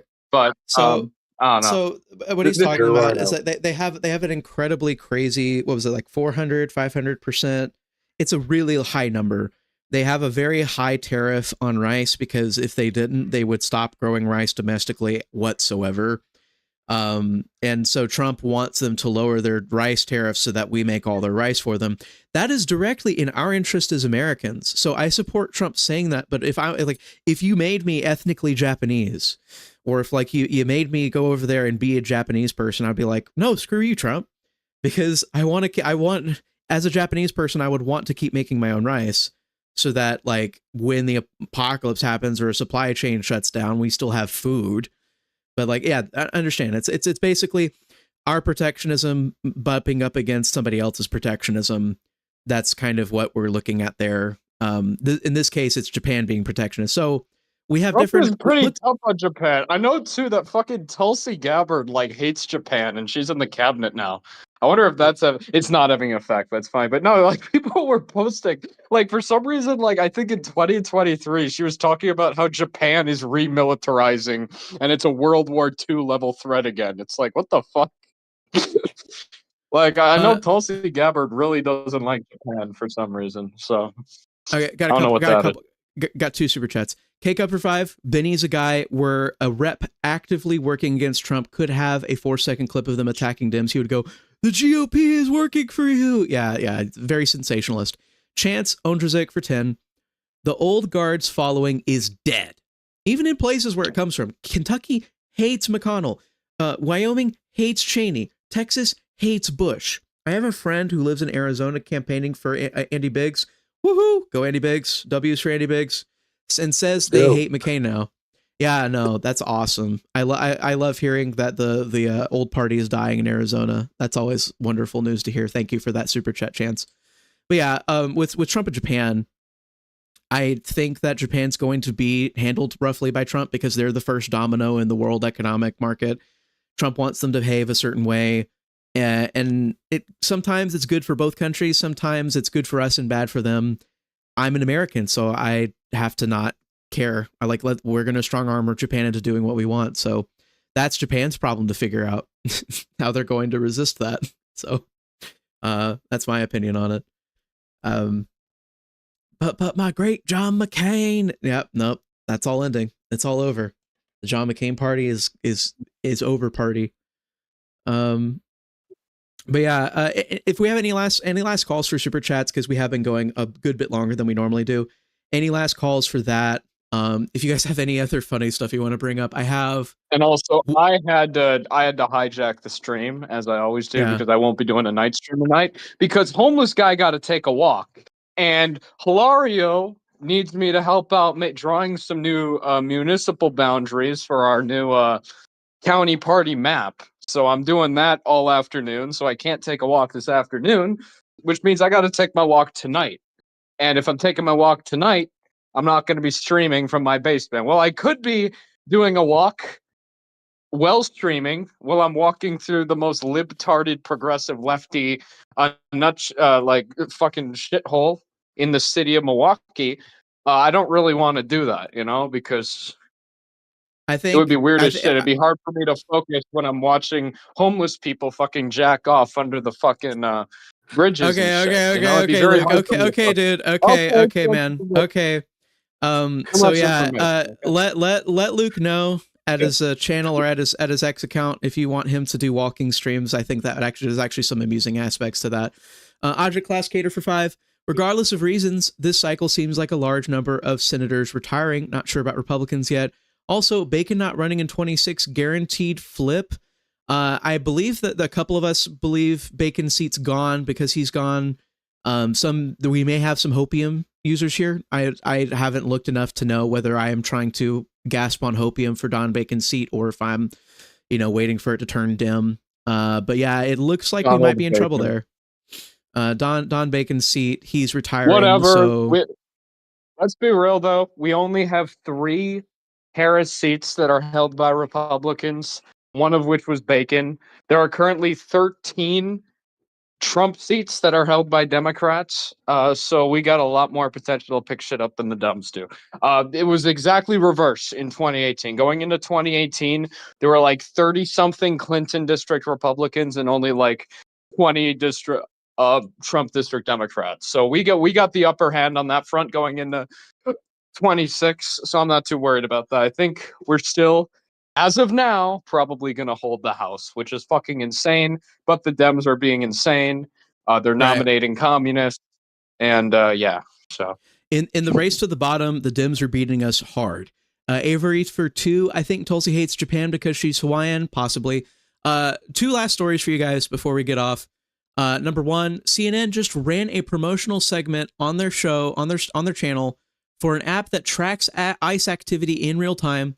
They showed off the name of the app and how it works and explains to their viewers how they can join in, quote, free anonymous. So CNN essentially just ran an ad for tracking ICE agents, which number 1 helps people evade the law, and number 2 puts ICE agents in danger. So shame on CNN. I think this is cause enough to, I think, take away their TV license.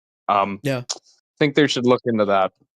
That this is anti-law enforcement, and it's anarcho-tyranny in its pureness. I know that's an overused word.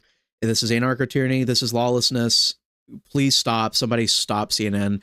And then the last news story, last one for you guys. I had to take a screenshot of this because I think I'm blocked by MedGold, or I either blocked him or he blocked me. Carmelo Anthony's family is now asking people for gas money and to pay for the therapy sessions of his entire family on GiveSendGo. So yeah, Carmelo Anthony, who took $500,000 from a bunch of BLM activists and black nationalists, has used all of their money on a Cadillac and renting a rich house. And now he's using a public defender. He's declared himself basically bankrupt in the eyes of the court so that he can have a public defender. it's not the exact term. I forget what the exact legal term is, but he's not a bankrupt specifically. But basically, he told the court, "I'm broke. I have no money. Can you please give me a public defender?" And they have granted him one. And now he's asking for $1 million more. He's asking for $1 million more. And on his GiveSendGo, he's asking for trauma-informed counseling for our entire family. Oh. The white, because all the white folks are harassing us. The white folks, the white people. But like, if they used the first half of $1 million to buy a Cadillac, why do they need transportation money? Because this is the thing it says here: transportation to and from court proceedings. They need protection from the white people that are going to hurt them in their little Cadillac. Do you think we're going to throw bottles at you or something? No, I'm sorry. Actually, that's how your protesters behave.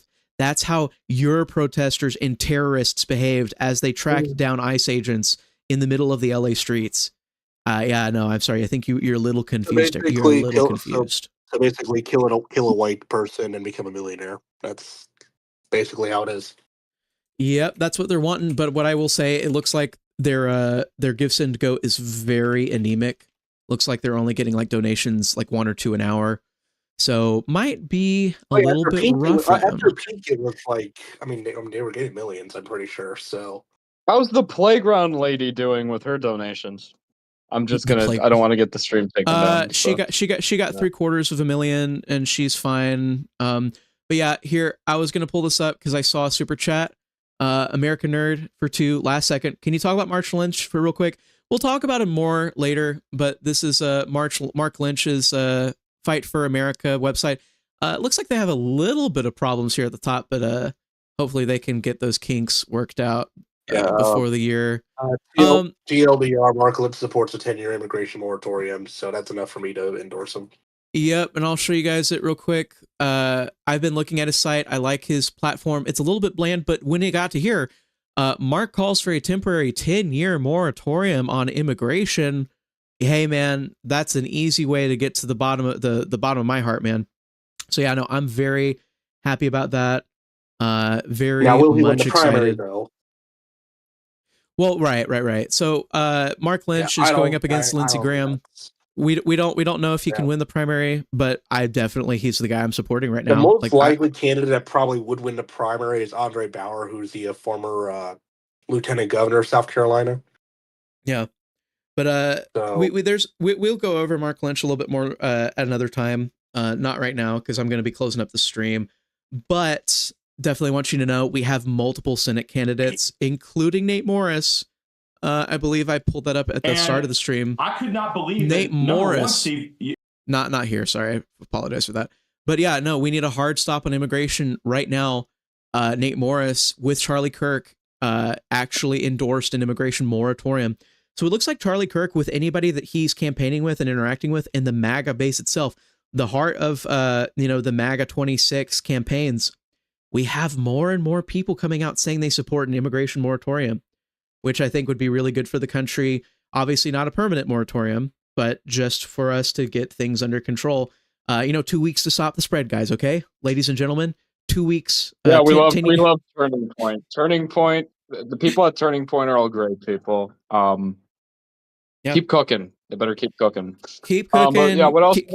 Also, we're talking about new Senate candidates. My boy, the GOAT, Scott Brown, is now running in New Hampshire. So if anyone knows, I love this guy. This guy is like perfect. The dude opposed DACA when he was a senator in Massachusetts. This guy is like very good on immigration. He's more socially moderate, which fits the state of New Hampshire. I think he has the possibility to run a very close race in that state.